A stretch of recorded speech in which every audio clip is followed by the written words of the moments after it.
All right, so if you are following along with me, then your introductory paragraph is now finished. Now it's time to move on to our first body paragraph. So I'm going to look at my first assertion. The first thing I want to prove is that in 12 Angry Men, Juror 10's prejudice is best seen in the middle of the play. So I'm going to copy this from my outline. And before I continue, I'm going to press Enter and Tab.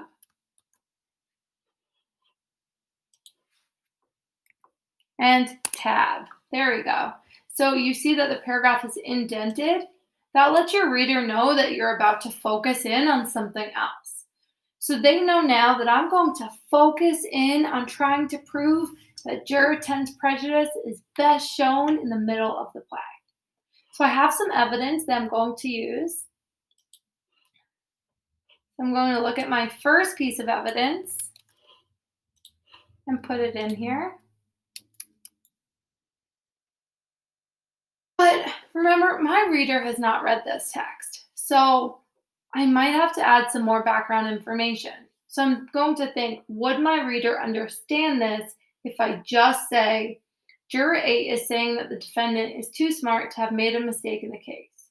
Juror 10, right, he's a common ignorant slob. He don't even speak good English.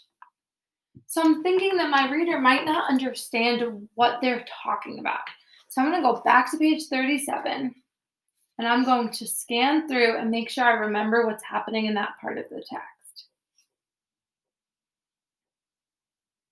Oh, yes. They're talking about the scene where the boy yells, "I'm going to kill you." And Juror 8 is saying, if you were really going to kill someone, why would you yell that? Because then everyone would hear it. So I'm going to add some more information here. So Juror 8 is saying the defendant is too smart to have made a mistake. So I'm going to add it before that.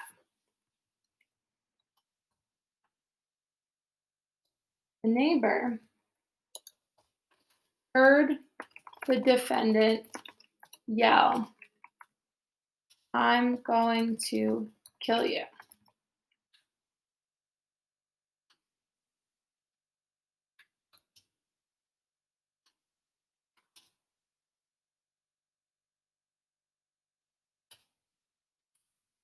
Some of the jurors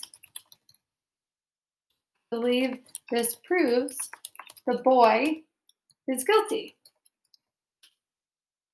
Other jurors believe this proves he is innocent. Because why would he yell it for everyone to hear?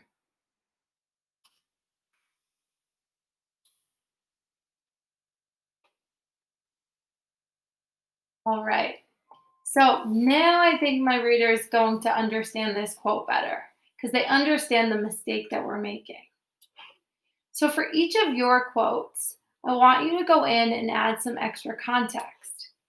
So you're going to copy your first quote and you're going to add some more context that comes before it. I want you to think, would my reader understand this quote or do they need some more information? When you're finished with that, come back and we'll work on interpretation.